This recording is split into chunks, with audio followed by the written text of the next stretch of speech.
नमस्कार साथियों, आप सभी का स्वागत है आपके अपने चैनल इंदोलॉजी में। तो दोस्तों, आपको पता है कि शाम को 7 बजे हम डेली लेकर आते हैं आपके लिए रीजनिंग। तो दोस्तों, रीजनिंग की क्लास लेकर आते हैं। तो आज हम करेंगे रीजनिंग का सरप्राइज टेस्ट। तो दोस्तों, इसमें हम कुछ क्वेश्चन कराएंगे जो कि बहुत ही इंपॉर्टेंट क्वेश्चन होंगे और उन सभी का आपको आंसर देना है दोस्तों। और 2 क्वेश्चन आपको देंगे कमेंट के लिए, तो उनका आंसर आप कमेंट में करें। और दोस्तों, स्टार्ट करते हैं क्वेश्चन नंबर फर्स्ट से। उससे पहले अगर आप चैनल पर नए आए हैं तो चैनल को सब्सक्राइब कर लें और वीडियो को लाइक कर दें और शेयर भी कर दें अपने सभी दोस्तों में। तो दोस्तों, क्वेश्चन नंबर फर्स्ट आपकी स्क्रीन पर दिया हुआ है। तो क्वेश्चन है, उस विकल्प का चयन करें जो तीसरे पद से उसी तरह संबंधित है जैसे पहला पद दूसरे पद से संबंधित है। तो दोस्तों, क्या दिया हुआ है? D F H J E H के एन। तो दोस्तों, ये इससे संबंधित है। अब हमसे पूछा क्या है? तो दोस्तों, हमसे पूछा ओ क्यू एस यू, ये किससे संबंधित होगा। तो अब हम इन दोनों के बीच में रिलेशन पता करेंगे कि क्या लॉजिक लग रहा है। तो दोस्तों, अब हम देखें तो डी से ई गए तो कितना ऐड हुआ इसमें? +1 हुआ।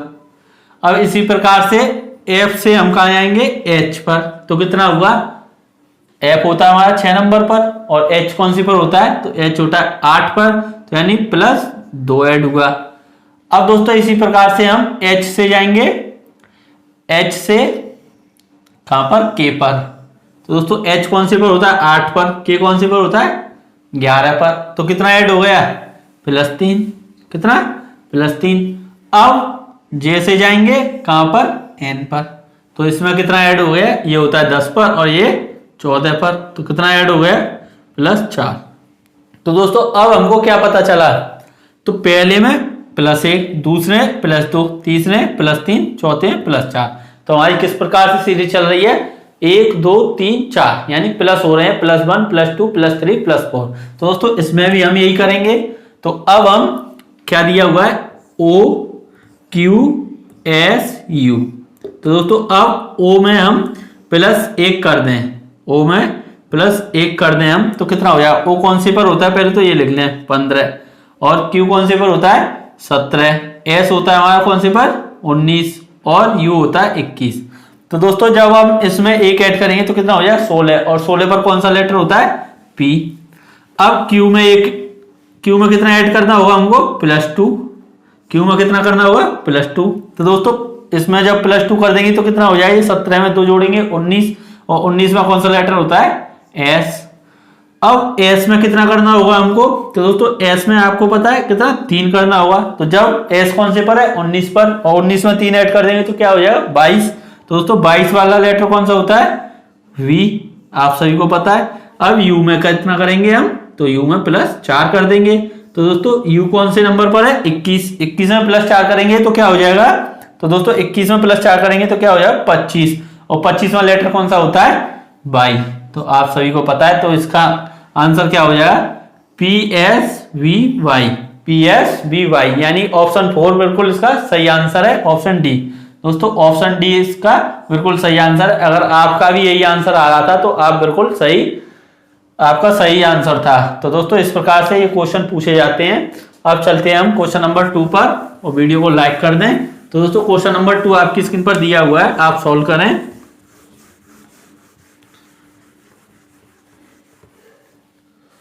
तो दोस्तों, क्वेश्चन दिया हुआ है, यदि किसी कूट भाषा में लब को 54 लिखते हैं तो उसी भाषा में टीयर को किस कूट क्या होगा, यानी टीयर के लिए कूट क्या होगा। तो दोस्तों, लव यानी LOVE को क्या लिख रहे हैं? 54 यानी 54। अब हमसे पूछा क्या है कि टीयर का कूट क्या होगा? TEAR। तो दोस्तों, इसका हमको बताना है। तो अब हम देखें तो क्या कर सकते हैं? पहले अब हम इनको ऐड करके देखें, यानी L पर कौन सा? L कौन से नंबर पर होता है? 12 पर। O कौन से पर होता है? आप सभी को पता होगा, O होता है हमारा 15 पर। V होता है हमारा कौन से पर? 22 पर। और E होता है 5 पर। तो दोस्तों, इन सबको अभी हम ऐड कर लें, 12 और 15, 22 और 5। तो ये कितना हो जाएगा? 12 और 15 कितने हो गए? 27। 27 और 22 कितने हुए 49, 49 और 5 कितने हुए 54। तो दोस्तों यानी कि इन सभी लेटरों का योग हमारा आ रहा है। तो इसी प्रकार से हम इसमें कर लेंगे। तो TEAR टीयर। तो दोस्तों टी कौन सा नंबर पर होता है, टी होता है हमारा 20 पर, ई होता है 5 पर और ए होता है 1 पर और आर होता है 18 पर। तो दोस्तों अब हम इन सभी को ऐड कर लेंगे। तो 20 और 5 कितने हो गए 25, 25 और 1 कितने हो गए 26 और 26 और 18 कितने हो जाएंगे, तो ये हो जाएंगे हमारे 44। कितने 44 यानी 44। तो दोस्तों इसका ऑप्शन डी बिल्कुल सही आंसर है। अगर आपका भी ऑप्शन डी आ रहा है तो बिल्कुल आप सही चल रहे हैं। तो दोस्तों आपका एकदम बिल्कुल सही आंसर है ऑप्शन डी। तो दोस्तों इसी प्रकार से आप इनको सॉल्व कर सकते हैं। अब चलते हैं क्वेश्चन नंबर 3 पर। तो दोस्तों क्वेश्चन नंबर 3 आपकी स्क्रीन पर दिया हुआ है, आप सॉल्व करें। तो दोस्तों क्वेश्चन दिया हुआ है, यदि वृत्त को त्रिभुज कहते हैं, त्रिभुज को वर्ग कहते हैं और वर्ग को आयत कहते हैं, तो 3 भुजाओं वाले बहुभुज को क्या कहेंगे। तो दोस्तों यदि वृत्त को क्या कह रहे हैं, वृत्त को कह रहे हैं हम क्या, वृत्त को त्रिभुज कह रहे हैं, क्या त्रिभुज। वृत्त को कहा जा रहा है क्या त्रिभुज, और त्रिभुज को क्या कहा जा रहा है, त्रिभुज को वर्ग कहा जा रहा है। यानी त्रिभुज को क्या कहा जा रहा है वर्ग, त्रिभुज को वर्ग कहा जा रहा है और वर्ग को क्या कहा जा रहा है आयत, यानी वर्ग को आयत, आयत। अब दोस्तों इसमें पूछा है कि 3 भुजाओं वाले बहुभुज को क्या कहेंगे। तो अब आपको पता होना चाहिए कि 3 भुजा वाला कौन सा होता है। तो दोस्तों वृत्त किस प्रकार से बनता है, यूं वृत्त बनता है। त्रिभुज कैसा होता है, तो दोस्तों त्रिभुज हमारा इस प्रकार से बनाया जाता है। वर्ग कैसा होता है, तो दोस्तों वर्ग की 4 भुजाएं समान होती हैं इस प्रकार से। और आयत हमारा कैसा होता है, तो इसकी आमने सामने वाली भुजाएं बराबर होती हैं। तो दोस्तों ये हमारा आयत हो गया, यानी वृत्त, त्रिभुज, वर्ग, आयत। अब दोस्तों इनमें आप देखें कि कितनी 3 भुजाएं वाला कौन सा है। तो दोस्तों इसमें तो कोई भुजा है ही नहीं, पर दी है। इसमें दोस्तों त्रिभुज में कितने 1 2 3, इसमें 3 है। इसमें 1 2 3 4, तो इसमें 4 है। और इसमें 1 2 3 4। तो दोस्तों हमारा 3 भुजा वाला कौन सा मिल गया, ये रहा, यानी त्रिभुज। कौन सा हुआ त्रिभुज। लेकिन दोस्तों क्वेश्चन में अगर हम ध्यान दें तो त्रिभुज को क्या कहा जा रहा है, त्रिभुज को कहा जा रहा है वर्ग। क्या कहा जा रहा है त्रिभुज को वर्ग। तो दोस्तों हमारा सही आंसर क्या हो जाएगा, ऑप्शन डी वर्ग। क्या हो जाएगा ऑप्शन डी वर्ग, हमारा बिल्कुल सही आंसर हो जाएगा ऑप्शन डी। अगर दोस्तों आपका भी वर्ग आ रहा है तो आपका बिल्कुल ठीक एकदम सही जवाब है। तो दोस्तों अब चलते हैं हम नेक्स्ट क्वेश्चन पर। तो दोस्तों क्वेश्चन आपकी स्क्रीन पर दिया हुआ है, आप सॉल्व करें और अपने सभी दोस्तों में वीडियो को शेयर जरूर कर दिया करें। तो दोस्तों क्वेश्चन दिया हुआ है, अक्षरों के उस संयोजन का चयन करें जो रिक्त स्थान में यथाक्रम भरे जाने पर पुनरावृत्ति पैटर्न निर्मित करेगा। दोस्तों इस प्रकार से दिया हुआ है, A B A dash B C A dash A C, फिर इसके बाद डैश सी ए बी, फिर डैश सी बी सी। तो दोस्तों इस प्रकार से ये दिया हुआ है। अब हमको इनकी जो खाली जगह है इनमें हमको भरना है और ऑप्शन दिए हुए हैं 4। तो दोस्तों ये किसी प्रकार से अपने रिपीटेशन में होगा। तो अब हम देखें तो ए बी ए, तो दोस्तों बी से पहले क्या आ रहा है, ए आ रहा है। बी से पहले क्या आ रहा है, ए, यानी कि यहां पर भी बी से पहले ए है, लेकिन बी से पहले यहां क्या है, सी। अब दोस्तों हम एक चीज देखें तो क्या, तो इसको इस प्रकार से 3-3 के ग्रुप में यहां से बांट दें हम 3-3 के ग्रुप में। अब ये लास्ट में रह गए, इनको रह जाने देते हैं। तो बी ए, तो यहां पर सी आएगा, बी सी ए। अब यहां पर वी ए सी, यहां पर वी सी ए और वी ए सी और वी सी। तो दोस्तों यहां पर हमारा क्या बना, सी, फिर यहां पर बी और यहां पर वी और ए, यानी ऑप्शन डी बना। अब दोस्तों आप सोच रहे होंगे कि इस प्रकार से कैसे बनाया गया। तो हम एक चीज पर ध्यान दें कि VAC, इसमें ये 3 लेटरों का यूज किया गया है, VAC। फिर ये यहाँ पर रिपीट हुआ है VCA, यानी 3 लेटर जो है ABC, उनको ही रिवर्स कर करके लिख दिया और इनको साइड में हटा दिया। ये यहाँ पर बना देंगे ABC, ये लास्ट में बना देंगे ABC। और दोस्तों सब में देख लें ABC है, इसमें भी ABC ABC ABC। तो दोस्तों इस प्रकार से बनते हैं इन क्वेश्चनों को, आप सॉल्व कर लिया होगा और ये आपका आंसर आ रहा होगा। अगर आपका आंसर ऑप्शन डी आ रहा है तो आप बिल्कुल सही हैं। तो दोस्तों अब चलते हैं हम नेक्स्ट क्वेश्चन पर।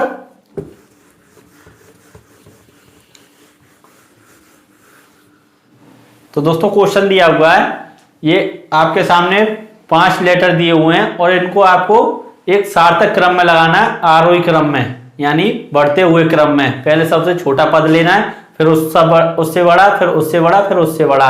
और दोस्तों 4 ऑप्शन दिए हुए हैं, उनमें से आपको छांट कर लिखना है। तो दोस्तों शब्द क्या है? कलेक्टर, गवर्नर, मुख्य सचिव, राष्ट्रपति, क्लर्क। यानी कि कलेक्टर, कलेक्टर पहले पर दिया हुआ है। दूसरे पर क्या दिया हुआ है? दूसरे पर है गवर्नर, गवर्नर। और तीसरे पर दिया हुआ है, तीसरे पर है मुख्य सचिव, मुख्य सचिव। चौथे पर है राष्ट्रपति, राष्ट्रपति। और 5वें पर दिया हुआ है, 5वें पर क्या है? क्लर्क। तो दोस्तों आपको ये 5 सही क्रम में लगाने हैं, यानी बढ़ते हुए आरोही क्रम में लगाने हैं, यानी पहले सबसे छोटा पद लेना है। तो दोस्तों आप सभी को पता है कि क्लर्क सब में छोटा पद है इन 5 में, तो पहले क्या आ जाएगा? क्लर्क आ जाएगा। इसके बाद कलेक्टर, कलेक्टर इससे बड़ा पद है, यानी क्लर्क से बड़ा कलेक्टर। तो दोस्तों कलेक्टर ये आ गया, जिले पर होते हैं। फिर इसके बाद आ जाएगा मुख्य सचिव, यानी तीसरा कौन सा? मुख्य सचिव। मुख्य सचिव के बाद आएगा गवर्नर, जो कि स्टेट में होते हैं। अब गवर्नर के बाद आएगा राष्ट्रपति, यानी पूरे देश का मुखिया। तो दोस्तों ये हमारा सार्थक क्रम बन जाएगा आरोही क्रम, यानी बढ़ता हुआ। तो दोस्तों 5 1 3 2 4, तो इसका 5 1 3 2 4 ऑप्शन बी इसका बिल्कुल सही आंसर हो जाएगा। अगर आपका भी ऑप्शन बी आ रहा है तो आप बिल्कुल सही जवाब दिया है दोस्तों। तो अब हम चलते हैं नेक्स्ट क्वेश्चन पर। तो अब क्वेश्चन हमको दिया हुआ है आपकी स्क्रीन पर, आप सॉल्व करें। तो दोस्तों क्वेश्चन दिया हुआ है 0640 घंटे, 1930 घंटे, 1335 घंटे और 2000 घंटे। तो दोस्तों इनको भी इसी प्रकार से लगाना है आरोही क्रम में, यानी 0640 घंटे पहला। दूसरा क्या दिया हुआ है? दोस्तों दूसरा दिया हुआ है 1930 घंटे। कितना? 1930 घंटे। और तीसरा दिया हुआ है, तीसरा क्या है? 1335 घंटे, 1335 घंटे। और चौथा दिया हुआ है 2000 घंटे। तो दोस्तों आप अब इसको बढ़ते हुए क्रम में लगाएं, यानी बढ़ते हुए क्रम में। तो सबसे कम कौन सा है? दोस्तों ये हमारा पहला वाला, इसके बाद ये तीसरा वाला, फिर इसके बाद कौन सा है? ये दूसरा वाला, फिर इसके बाद ये है चौथा वाला। तो दोस्तों इस प्रकार से ये हमारा बन जाएगा। बहुत ही सिंपल था ये तो, यानी 1 3 1 3 2 4। तो दोस्तों ऑप्शन डी हमारा बिल्कुल सही आंसर हो जाएगा। ऑप्शन डी बिल्कुल करेक्ट आंसर है। तो दोस्तों इस प्रकार से ये क्वेश्चन आते हैं और आपको ये सॉल्व करने हैं। तो दोस्तों अब हम चलते हैं नेक्स्ट क्वेश्चन की ओर। और अगर आपने वीडियो को शेयर नहीं किया है तो शेयर जरूर कर दें, आप शेयर नहीं करते हैं। तो दोस्तों आपके सामने दिया हुआ क्वेश्चन, आपको ये डिक्शनरी की अकॉर्डिंग लगाने हैं, यानी डिक्शनरी में किस प्रकार से इनको लगा सकते हैं। पहले कौन आएगा, फिर उसके बाद कौन आएगा। तो दोस्तों आपके सामने ये दिए हुए हैं वर्ड, यानी वेंकट, VANQUET ये दिया हुआ है। दूसरा वेंगल, VANGLE। फिर इसके बाद दिया हुआ है वेंडेज, VANDAGE, वेंडेज। और इसके बाद दिया हुआ है क्या? वेंटेन, वेंटम। और इसके बाद है वेंगलोर, वेंगलोर। तो दोस्तों ये दिए हुए हैं, यानी कि ये पहला, दूसरा, तीसरा वर्ड, और ये चौथा वर्ड, और ये पांचवा वर्ड। अब आपको डिक्शनरी के अकॉर्डिंग लगाने। तो दोस्तों हम एक चीज देखें तो इसमें क्या सभी पहला लेटर सब में सेम है, दूसरा लेटर भी सब में सेम है। हम पता कब कर सकते हैं, जब डिफरेंट हो जब। तो दोस्तों तीसरा लेटर देखें, वो भी सब में सेम है, फिर चौथे लेटर पर आकर डिफरेंट होते हैं। यहाँ पर क्या है, Q G D T G.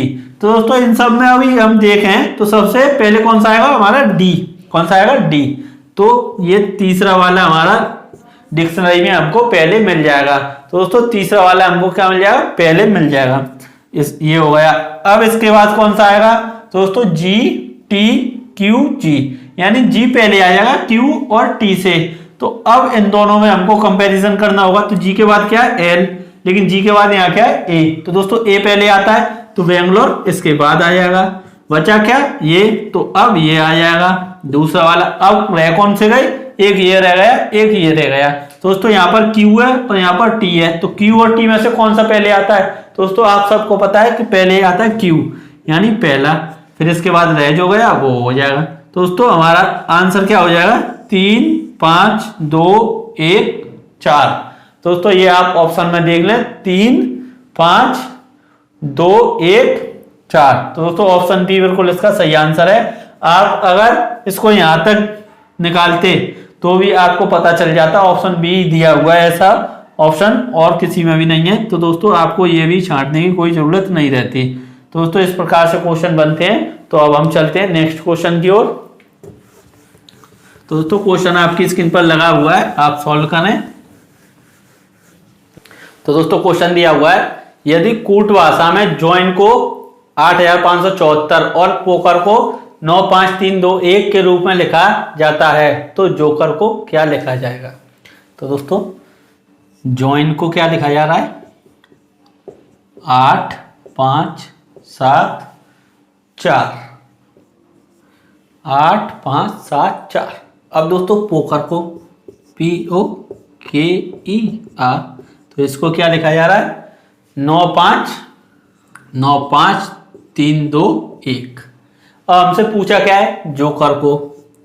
तो दोस्तों अब हम क्या करेंगे, तो ये बहुत ही आसान क्वेश्चन है, ये आसान क्वेश्चनों की कैटेगरी में आता है। कैसे इसको सॉल्व करना होगा हमको, तो जे देखें हम, तो जे का क्या है यहाँ पर 8, ओ इन दोनों में सेम है ओ, तो ओ का हम चेक करेंगे तो ओ यहाँ पर 5 दिया हुआ है, यहाँ पर भी 5। तो हमको पता चल गया कि इन दोनों में से देखकर हमको इसके बनाने हैं कोड। तो जे हमको यहां मिल गया, कितना है 8, जे की जगह 8 लिख देंगे। ओ ये रहा, क्या लिख देंगे 5 के, फिर तो ये पूरा ही सेम मिल जाएगा, 9 को हटा दें और ये पूरा लिख दें हम, 3 2 1। सिंपल है दोस्तों, ये हो गया हमारा 8 5 3 2 1। कौन सा ऑप्शन सही है इसमें, 8 5 3 2 1, यानी ऑप्शन सी बिल्कुल सही है। अगर आपका भी ऑप्शन सी आ रहा है तो बिल्कुल सही चल रहे हैं और आपका सिलेक्शन पक्का होना है दोस्तों, एनटीपीसी और ग्रुप डी में होना है। तो दोस्तों अब हम चलते हैं नेक्स्ट क्वेश्चन पर। तो आपकी स्क्रीन पर दिया हुआ है ये क्वेश्चन, और इस क्वेश्चन को आप हमारे कमेंट में, इस वीडियो के कमेंट में आंसर दें और अच्छा सा कमेंट करें आंसर के साथ। और दोस्तों अगर चैनल सब्सक्राइब नहीं किया है तो चैनल को सब्सक्राइब कर लें और वीडियो को लाइक कर दें और शेयर तो जरूर कर दिया करें। शेयर की हमको बहुत ही ज़्यादा ज़रूरत है। Thank you, all the best.